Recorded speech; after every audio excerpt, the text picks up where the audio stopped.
রফিকুল ইসলাম, আমি আসনুরা বাজারে পল্লী চিকিৎসক হিসাবে নিয়োজিত আছি।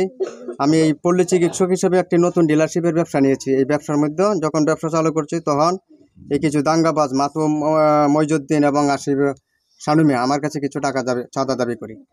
টাকা দাবি তাদেরকে চাঁদা না দেওয়ার কারণে আমাদের বাড়িতে না আসার কারণে আমাদেরকে পরিকল্পিতভাবে কিছু অস্ত্রপাতি নিয়ে আমাদের উপর আক্রমণ করি।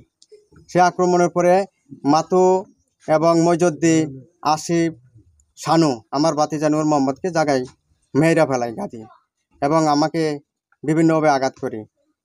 আমার ছেলে নূর মোহাম্মদ, আমার উদরের ছেলে নূর মোহাম্মদ আমার হাত থেকে নিয়ে আমার ছেলেকে হত্যা করেছে। আমি ফিরাইতে চাইছিলাম, আমার মাথায় কূপ দিছে, আমার ছেলেকে হত্যা করে মেরে ফেলছে এবং আমাকে মাথা কূপ দিছে। আমার উদরের ছেলে এত হত্যা করেছে আমার ভূতের কাছে টাকা চাইছিল, আমার ভূতে টাকা দিছে না, এই জন্য তারা আমার ভূতেরে হত্যা করে ফেলছে। আমার এখন দাবি, আমার ভূতেরে যে হত্যা করছে আমি এখন সরকারের কাছে আমি বিচার চাই, হক বিচার চাই।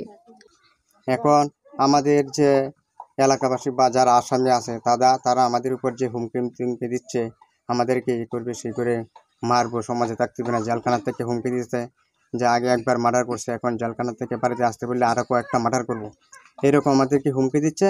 এখন আমরা দেশবাসী এবং সরকারের নিকট আমাদের নিরাপত্তার ব্যবস্থা চাই এবং তাদেরকে আইনের আওতায় এনে সর্বোচ্চ শাস্তির ব্যবস্থা তাদের জন্য আমরা ফাঁসি দাবি করি।